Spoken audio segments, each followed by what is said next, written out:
சாந்தனு மகாராஜா ஹஸ்தினாபுரத்தின் ராஜ்யத்துக்கு சொந்தக்காரர். உயர்ந்த தூண்கள் கொண்ட பெரிய அரண்மனை, செழிப்பான மக்கள், செல்வம் மிகுந்த நாடு, சுத்தி படை காவலர்கள், வெளியே குதிரைப்படை, யானைப்படை எல்லாம் இருந்தாலும் அரண்மனைக்கு ராணி இல்லை.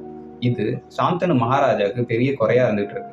அவர் நிறைய பெண்களை திருமணத்துக்காக அணுகிறாரு. ஆனா எந்த பெண்ணுகிட்டையும் அவருக்கு அந்த ஈர்ப்பு கிடைக்கல. ஸோ நமக்கு ஏத்த பெண் கிடைக்கிற வரைக்கும் நம்ம திருமணத்தை தள்ளி வச்சிட்டாரு.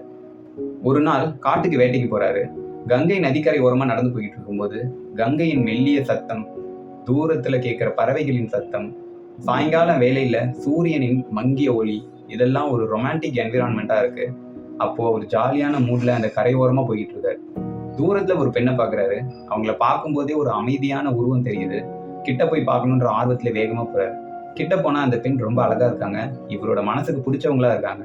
உடனே அந்த பெண்ணு கிட்ட, நான் உங்களை காதலிக்கிறேன், என்னை திருமணம் பண்ணிக்கோங்கன்னு சொல்றாரு. இதுதான் லவ் அட் ஃபர்ஸ்ட் சைட். இது இன்னைக்கும் நடக்குது. நிறைய பேர் ஒரு இன்டர்வியூல இல்லைன்னா ஒரு பிஸ்னஸ் மீட்டிங்ல நமக்கு ரிலேஷன்ஷிப் பில்ட் பண்ணிக்கிற டைம்ல ஃபர்ஸ்ட் இம்ப்ரெஷனை வச்சு பெரிய டெசிஷன் எடுத்துருவாங்க. சைக்காலஜியில் இது ஹாலோ எஃபெக்ட்னு சொல்லுவாங்க.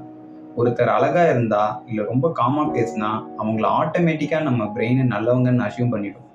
இதனால ரியல் லைஃப்ல நிறைய மிஸ்டேக்ஸ் நடக்குது. உதாரணத்துக்கு தெரான சூழல். எலிசபெத் ஹோம்ஸ் ரொம்ப காமான வயசுல கான்ஃபிடென்ட்டா அப்ரோச் பண்ணாங்க. நிறைய பெரிய இன்வெஸ்டர்ஸ் அவங்க ஜீனியஸ்ன்னு நம்பிட்டாங்க. ஆனா அதுக்கு பின்னாடி ஒரு பெரிய ஃப்ராட் இருந்துச்சு. இதுதான் ஃபர்ஸ்ட் இம்ப்ரெஷன் டேஞ்சர்னு சொல்லுவாங்க. சாந்தனு மகாராஜாவும் அந்த மொமெண்ட்ல லாஜிக்கை விட இமோஷன்ஸுக்கு கண்ட்ரோல் ஆயிட்டாரு. சாந்தனு மகாராஜா என்னை திருமணம் பண்ணிக்கிறேன்னு கேட்ட உடனே அந்த பெண் சிரிச்சுக்கிட்டே 2 கண்டிஷன்ஸ் போடுறாங்க. ஃபர்ஸ்ட், நான் யாரு, என் பேர் என்னன்னு எப்பயுமே கேட்கக்கூடாது. 2வது கண்டிஷன், நான் என்ன பண்ணாலும் அதை நீங்க தடுத்து நிறுத்தவோ ஏன்னு கேள்வி கேட்கவோ கூடாது. இதுக்கு ஒத்துக்கிட்டா நான் உங்களை திருமணம் பண்ணிக்கிறேன்னு சொல்றாங்க.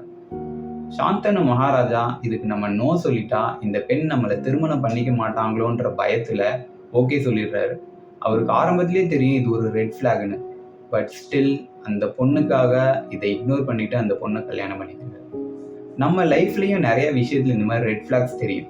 பல டாக்ஸிக்கான ரிலேஷன்ஷிப்ல ஆரம்பத்திலேயே நம்மளோட பார்ட்னர், என்னோட ஃபோனை நீ எடுத்து பார்க்கக்கூடாது, நான் எங்க போனாலும் நீ என்னை கண்ட்ரோல் பண்ணக்கூடாதுன்னு சொல்லுவாங்க. இதை பலர் லவ்னு இனிஷியல் ஸ்டேஜில் மிஸ் அண்டர்ஸ்டாண்ட் பண்ணிக்கிறாங்க. ஃபியூச்சர்ல இது பெரிய விளைவை ஏற்படுத்துது. ரியல் லைஃப் டாக்குமெண்டட் கேஸ்ல அப்யூசிவான ரிலேஷன்ஷிப் ஆரம்பத்தில் இப்படிதான் இருக்குன்னு சொல்றாங்க. ஒரு அன்ஹெல்தி கண்டிஷன் போடுறாங்கன்னா அது லவ் காரணமா அக்செப்ட் பண்ணிக்காதீங்க. நானும் லவ் அட் ஃபர்ஸ்ட் சைட் தான். பட் லக்கிலி என் ஒய்ஃப் இந்த மாதிரி எதுவும் கண்டிஷன் போடல. ஆனா கல்யாணத்துக்கு அப்புறம் இது ஒரு டிஃபால்ட் கண்டிஷன் எனக்கு தெரியாது. நான் உங்ககிட்ட இது வரைக்கும் இந்த மாதிரி கேள்வி கேட்டதே இல்லை. யாராவது ஹஸ்பண்ட்ஸ் இந்த வீடியோ பார்த்துக்கிட்டு இருந்தீங்கன்னா உங்க ஒய்ஃப் கிட்ட உங்களால இந்த மாதிரி கேள்வி கேட்க முடிஞ்சுன்னா கமெண்ட் பண்ணுங்க. அதை பார்த்தாச்சும் நான் சந்தோஷப்பட்டுக்கிறேன். இப்போ சாந்தனு மகாராஜாவும் அந்த பெண்ணும் திருமணம் பண்ணிக்கிறாங்க. அரண்மனை, நாட்டு மக்கள் எல்லாம் ரொம்ப செலிப்ரேட் பண்றாங்க. 1 வருஷம் கழிச்சு சாந்தனு மகாராஜாவுக்கு ஒரு குழந்தை பிறகுது. பிறந்த குழந்தைய அந்த பெண் தூக்கிட்டு போய் கங்கை ஆத்துல வீசிடுறாங்க. இதை பார்த்த சாந்தனு மகாராஜாவுக்கு ரொம்ப கோபம் வந்துடுது. போய் தடுத்து நிறுத்தலாம்னு நினைக்கிறாரு. ஆனா அவருக்கு அந்த கண்டிஷன்ஸ் ஞாபகம் இருக்கு. நம்ம இதை கேட்டா அந்த பெண் நம்மளை விட்டு போயிடுவாங்கன்ற பயத்துல அப்படியே ஸ்டன்னாகி நின்னுடுறாரு. எதுவுமே பேசல. தப்புன்னு தெரிஞ்சும் சில இடத்துல சைலண்டா இருக்கிறது. வாழ்க்கையில ஒரு பெரிய டிசாஸ்டர் சில பேர் அமைதியா இருக்கிறதன் காரணமா நடந்திருக்கும். உதாரணத்துக்கு வோல்க்ஸ்வேகனோட எமிஷன் ஊழல். கம்பெனியில வேலை பார்க்குற பல எம்ப்ளாயீஸுக்கு இந்த கம்பெனியில இந்த கார்ல எமிஷன் நடக்கிறது தெரியும். இதை நம்ம போய் பேசினா எங்க நம்ம கம்பெனிக்கு அகெயின்ஸ்டா பேசுறோமோ இல்ல நம்மளோட வேலை பறி போயிடுமோ, இதை பத்தி வெளியே சொன்னா நமக்கு என்ன ஆகும் அப்படின்ற பயத்துல அந்த தப்பை பத்தி வெளியே பேசாம ரொம்ப சைலண்டா இருந்துட்டாங்க. ஃபியூச்சர்ல அந்த தப்பு வெளியே வந்து அந்த கம்பெனியோட பிராண்ட் நேம் சுத்தமா டேமேஜ் ஆயிடுச்சு. இதனால அந்த கம்பெனியில நிறைய பேருக்கு வேலை வாய்ப்பு பறி போயிடுச்சு. சாந்தனு மகாராஜா நல்லவர் தான்.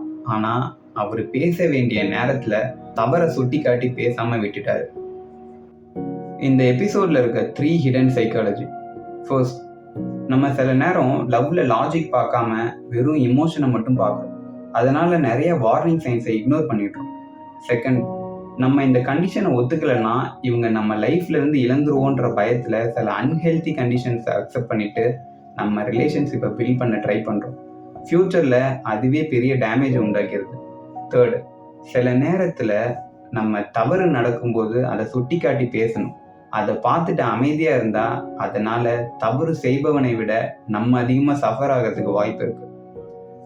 இன்னொரு modern day connection, additional tips for parenting.